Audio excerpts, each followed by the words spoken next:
dismissed two-count complaint against Ms. Cameron. The complaint sought to hold Ms. Cameron liable for violations of 468.17551K, which is repeatedly acting in a manner inconsistent with the health, safety, or welfare of the patients of the facility in which he or she is the administrator, and 468.17551H, for engaging in fraud or deceit, negligence, incompetence, or misconduct in the practice of nursing home administration. For the Department of Health to be successful, it was their burden to establish that they had a reasonable basis in both law and fact to bring both counts of their administrative complaint. They have neither.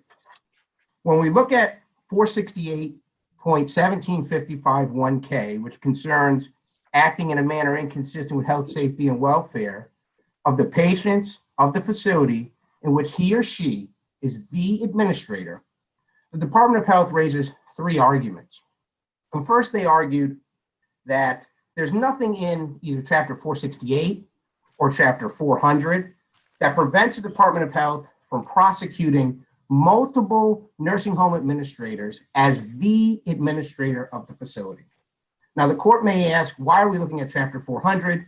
I think that's been conceded by both the ALJ and the Department of Health, that we look at Chapter 400 because while 468 defines what the practice of nursing home administration is and what a nursing home administrator is, it doesn't define who the administrator is of a facility. That's found at Chapter 400 at 400.021, subsection 1. That person's defined. Well, counsel, your client is licensed as a nursing home administrator. She received that license kind of irrespective of any particular nursing home. And the Department of Health, as opposed to AHCA, is entitled to discipline that license as it sees fit. That, to me, is their authority it seems to me that's their authority to discipline her, that not that she's acting only in her facility. If she had gone to another facility, was acting as the nursing home administrator, maybe taking over for somebody who was on vacation or something like that, I can't see that the department would be prohibited from disciplining her license simply because she was acting as a nursing home administrator, different from a place, at a place where another person was designated under Chapter 400. What am I missing? Well, Your Honor, I think what we're missing here is the statute in which they're trying to apply, 1755-1K, uses the plain language, the administrator. And 400.021 says that's the licensed individual with the general administrative charge. Now, I know there's been talk about regulations and the AHCA regulation on identifying who that person is, but we don't even really need to get there because the plain language of the word the is a word of limitation. It's a word that this court described as a word that limits that to which it refers to only one, to the exclusion of all others. So we can't simultaneously charge Mr. Daniels, who was on site, who was the administrator of record, who had an administrative complaint brought against him, who reached a settlement with the Department of Health, and then charge Ms. Cameron also as the administrator. So what do you do in instances where there are co-administrators? I think that's what the DOA judge found here, is that there were two administrators, at least for this period of time, or going back to Judge Winokur's hypothetical, if somebody is substituting during a summer vacation as the administrator of a facility, the power goes out, they do nothing, there's harm, it's a terrible situation. Is the action there against the administrator who was on vacation, or are they against the acting administrator? Well, I believe that the action would be against the administrator, the person with the general administrative charge. If that person gives his authority to someone else, that person made a management decision. The idea of these licensing statutes are to hold the manager, the person who has the general charge of the facility, liable. And that person was Mr. Daniels. And that person, Mr. Daniels, was charged and reached a settlement. If Mr. Daniels gave his authority, that's a different question. That question isn't before the court. And we know that even there, the Department of Health's broad definition at page 21 of their brief about ensuring continuity of care when Mr. Daniels left doesn't make Ms. Cameron the administrator, because it's a recognition that Mr. Daniels is still on site. So we'd have to ignore the plain language of the word "the" to get there. And second, even if there was this ambiguity in the phrase "the administrator," or there was an ambiguity in the term "the licensed individual," this court has said in the case of Elmira versus Department of Regulation Board of Medicine, 574 SO2D 164, that statutes providing for the revocation or suspension of a license to practice are deemed penal in nature and must be strictly construed with any ambiguity interpreted in favor of the licensee.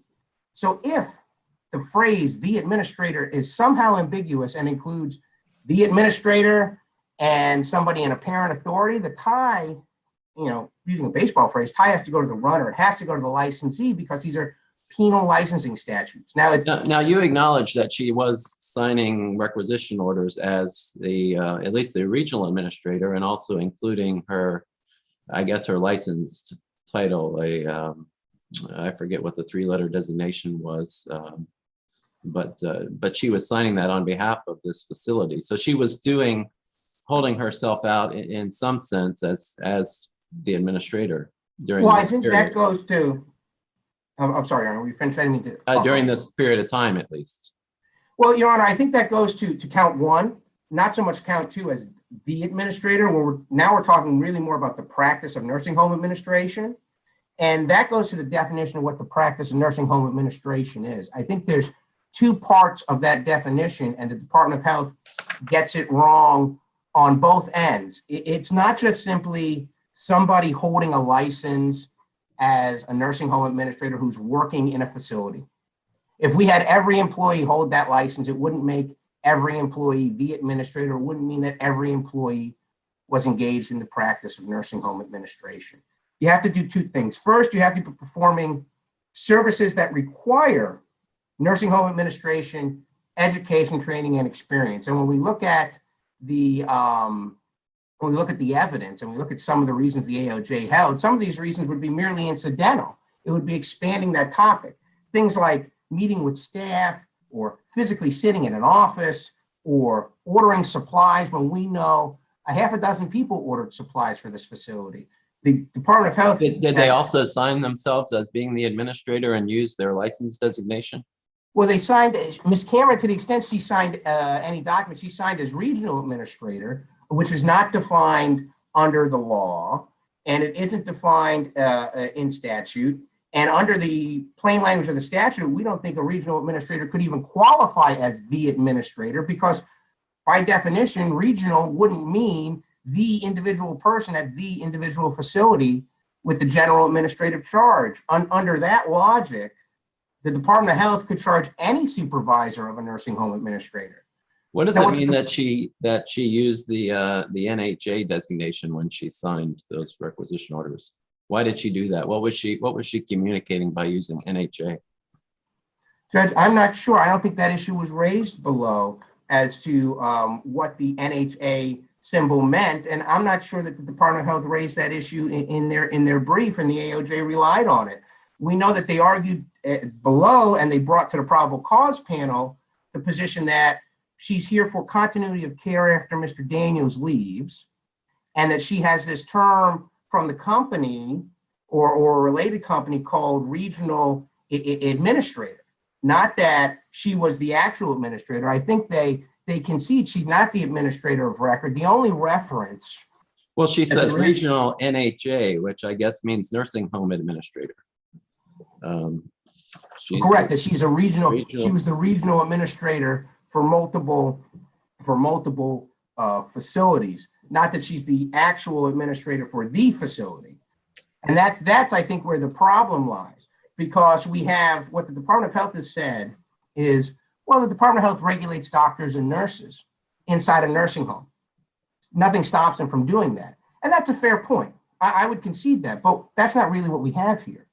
What we have here, Your Honor, is the Department of Health trying to take every doctor in a nursing home and charge them as the medical director, or every nurse and charge them as a director of nursing, merely because someone is on site who holds a license, who's assisting in the continuity of care, doesn't make them the person with the ability to total manage total management of the facility. And that's the second part. I guess what we're looking at here is what was before the probable cause panel, and as the nursing team put together a report that the probable cause panel had as its disposal, and there were exhibits, and different from a doctor or a nurse or whoever.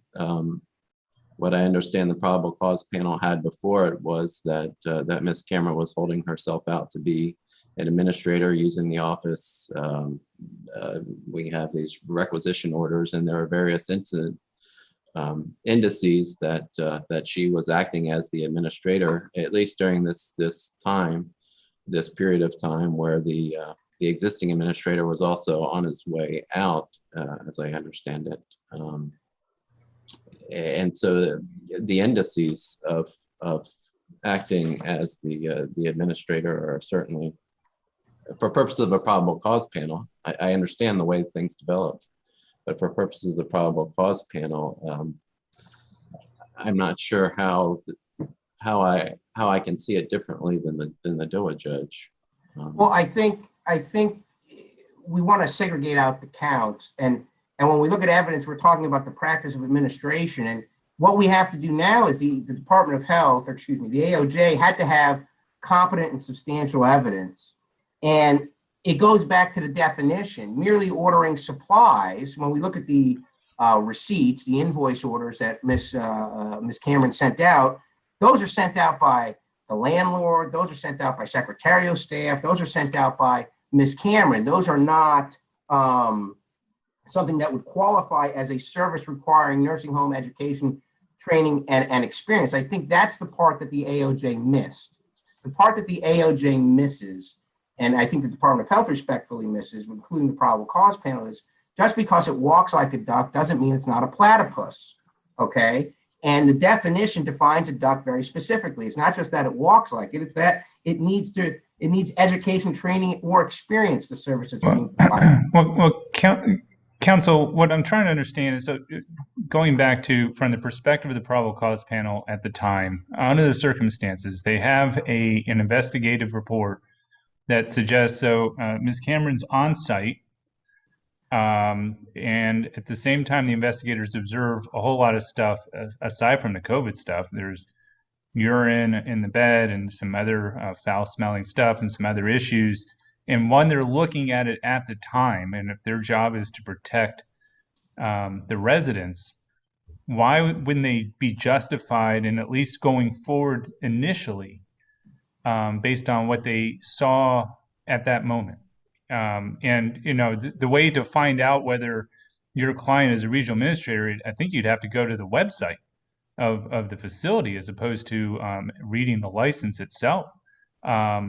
So just based on what the investigators saw at the time and what they put in the report, why is that enough to render the board substantially justified in going forward?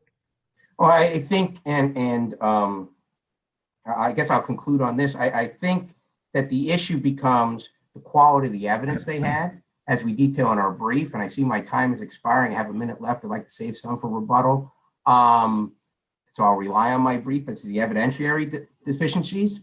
But the evidence that the probable cause panel had was either Ipsy Dixit statements of counsel that she somehow had a supervisory authority, conflicting or unreliable evidence from the nursing home team, which changed a firsthand account, a firsthand report that said Mr. Daniels did something and the director of nursing did something, and those names were all removed, and Ms. Cameron's was swapped in, or purely speculative guessing that she was directing anybody. There was no evidence here. There was no hard evidence. There wasn't even a reasonable basis of evidence. It was a guess.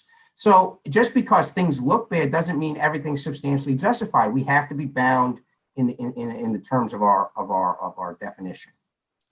Thank you, Mr. Molinaro. And why don't I add 2 minutes to both sides so you'll have some time for rebuttal. I appreciate that, Your Honor. Thank you very much. Department's counsel. Good afternoon. May it please the court. My name is Sarah Hodges, and I represent the Department of Health in this matter. This appeal stems from years of litigation brought against the department born out of an emergency order that was issued in April of 2020. In this case, the appellant asked this court to overturn an ALJ's decision denying her request for attorney's fees. The department asked this court to affirm because the ALJ did not err in so finding. Under section 57.1114B, attorney's fees will be awarded against an agency if the prevailing party can show the agency's actions were not substantially justified or there were not special circumstances that would make an award of fees unjust. An agency's actions are substantially justified where there was a reasonable basis in law and a reasonable basis in fact for its actions.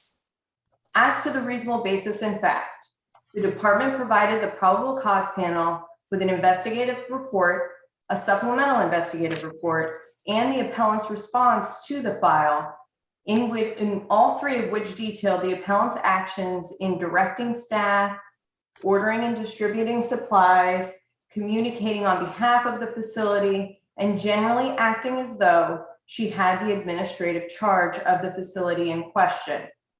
The appellant argues that none of this evidence constituted competent substantial evidence that the appellant was engaged in nursing home administration, but the evidence shows just that. Section 468.1655 sub 4 provides that the practice of nursing home administration is any service requiring the nursing home administrator's education, training, and experience, and the application of such to the planning, organizing, staffing, directing, and controlling of the total management of the nursing home. Here, the appellant's ordering and distributing of supplies, which was documented by the department's nursing team, as well as her directing of staff, was done using her education, training, and expertise as a nursing home administrator. The fact that other employees could order supplies does not render these activities outside of the purview of a nursing home administrator. The fact that a nurse can take a temperature does not render it outside the scope of practice for a medical doctor to do so. Different licensees can take the same actions and still be disciplined under the statutes based upon their expertise in their specific licenses. Counsel, is there anything besides just apparent authority or the apparent position as an administrator, as opposed to some sort of licensing indication that she had a connection with this particular facility and its operations? I'm not sure exactly what evidence you would be looking for, like employment records. Well, is it fair to say that the only way that the only reason the board or the department included Ms. Cameron as a respondent on a suspension complaint is because she happened to be there when the team visited that particular facility, and there were references to her counseling staff and otherwise being difficult. Is there anything officially or anything in department records that indicated a connection with that particular facility? Well, in the appellant's response to the investigative file, which is on page 294 of the record, she stated that her purpose in being there was to provide continuity of care because the administrator of record had resigned. Would this provide the type of evidence you're looking for, that she was there in an official capacity as a nursing home administrator? Well, what I mean is, did the department do any, or is there any indication in the record that the department did any independent research to find out whether she had a connection with the facility, or did the department just rely on the observation of the team at the time and basically statement, she was there at least once or twice and interacted with the team? At the time of the probable cause panel, the evidence that's in the record, which is primarily just those observations from the nursing team, is what the panel relied upon. That's what's in the investigative report and supplemental investigative report. And does the department have any duty beyond that before pursuing a probable cause determination?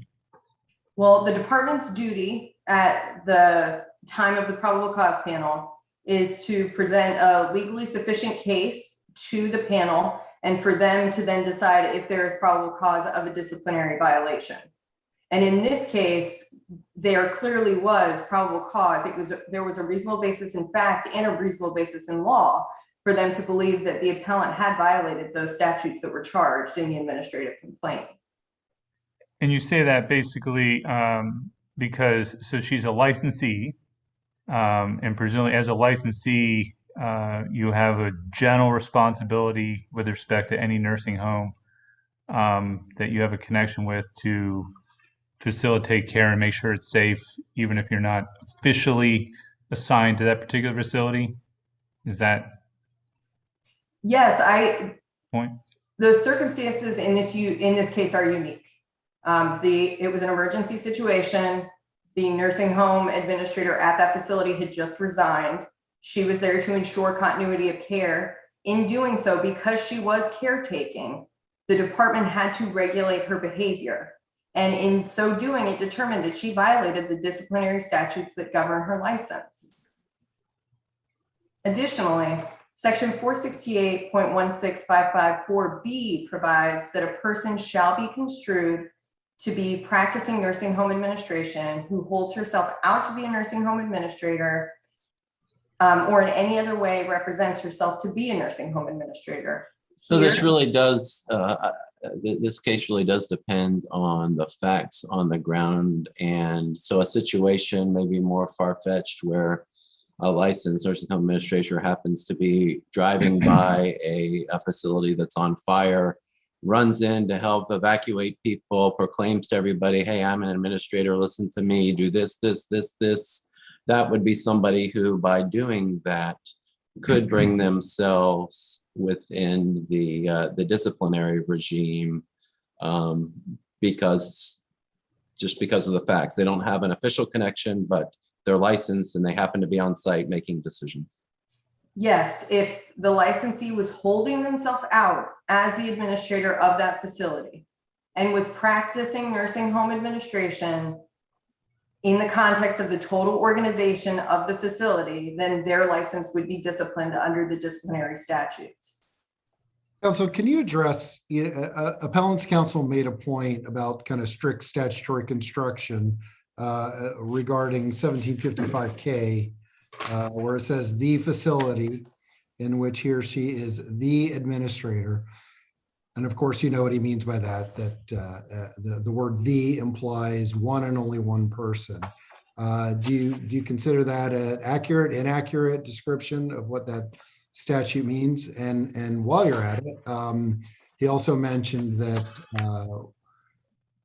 these statutes are meant to be strictly construed because they are disciplinary. Let me know what you think of that rule of law as well. Thank you. Interestingly, in terms of the strict construction, if you look at the case law, most of the cases are dealing with the board in imposing penalty and then having to have a strict construction of the statute. There isn't case law that specifically says that at this specific moment prior to probable cause that the agency would still be held to the strict construction. But as to the appellant's argument about the word "the," which I think we all would agree has a singular definition, but in this case, which has very unique circumstances where there were two nursing home administrators practicing nursing home administration at this facility. If this court accepts the appellant's definition or the appellant's interpretation of this statute, it would open the doors to what Judge Winokur, you and Judge Osterhaus brought up, where there could be situations of co-administrators.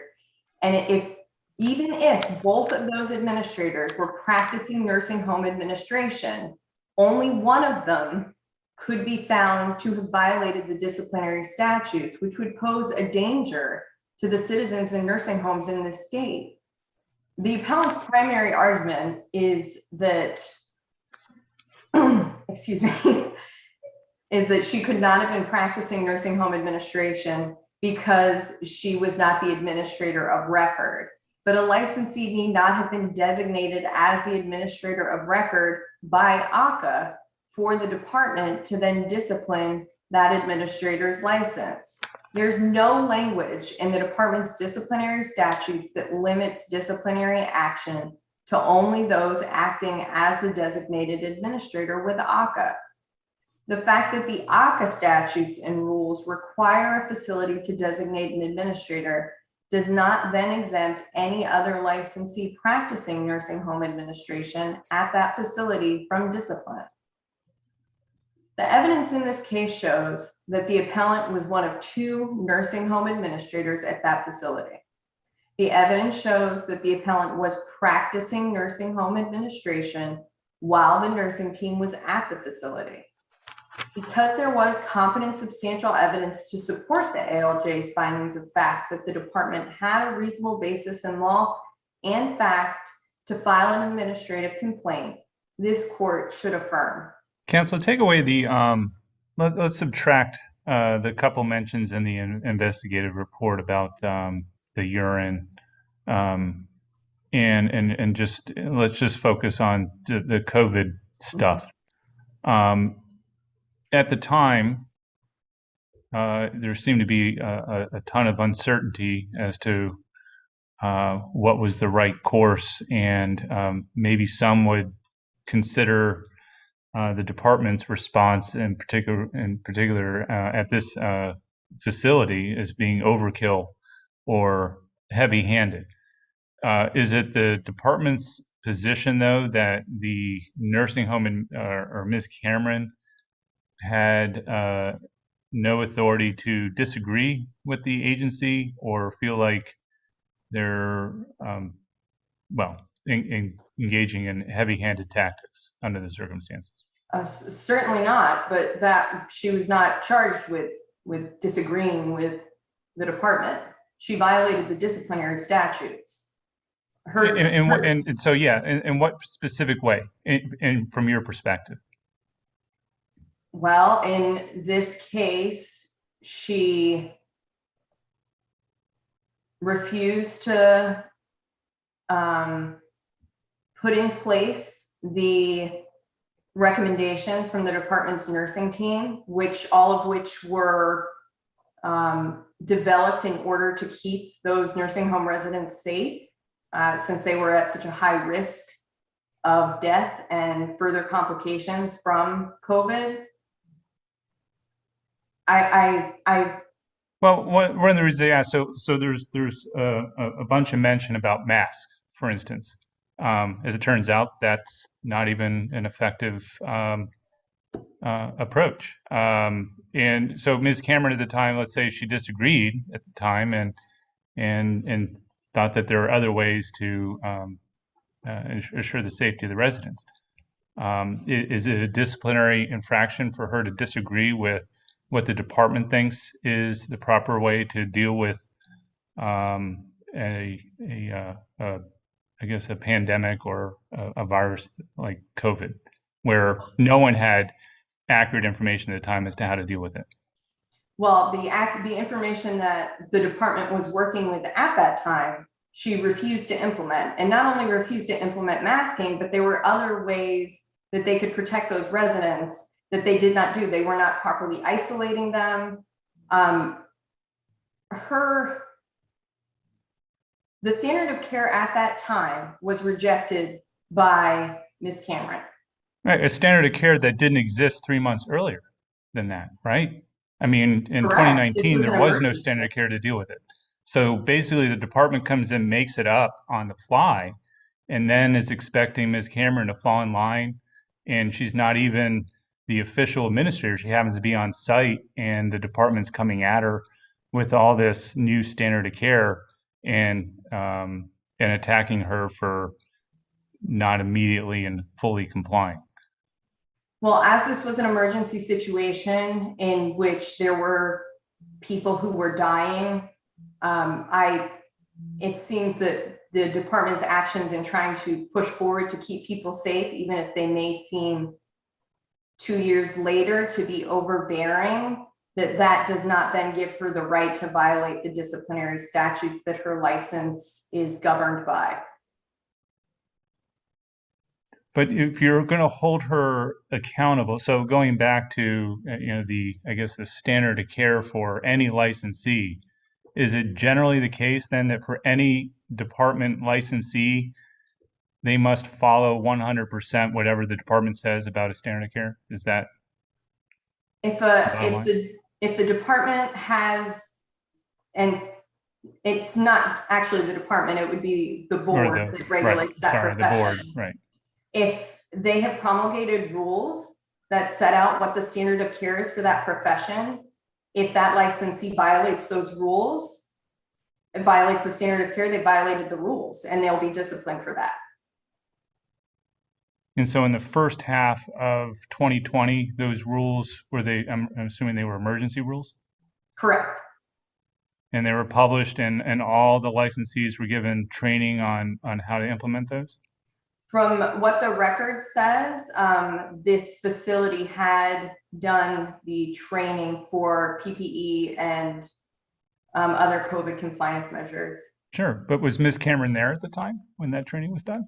I believe that was the argument put forth by the appellant, but I could be misremembering the record.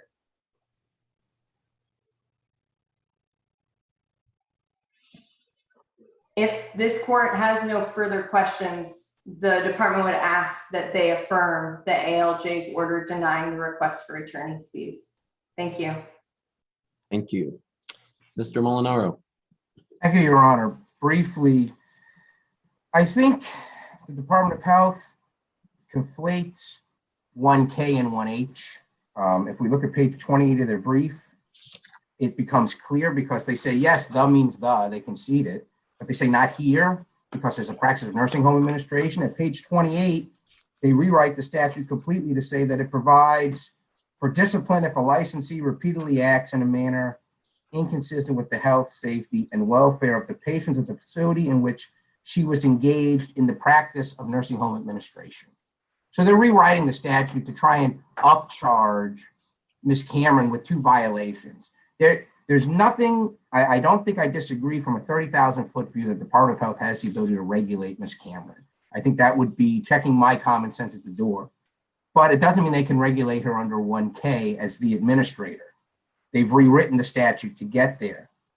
And briefly, with regard to special circumstances, Your Honor, there's a case, really doesn't mean anything except for this quote, Vila Asa versus Wells Fargo Bank, 208 SO3D 59 out of the Florida 3rd DCA 2016. It's an en banc opinion.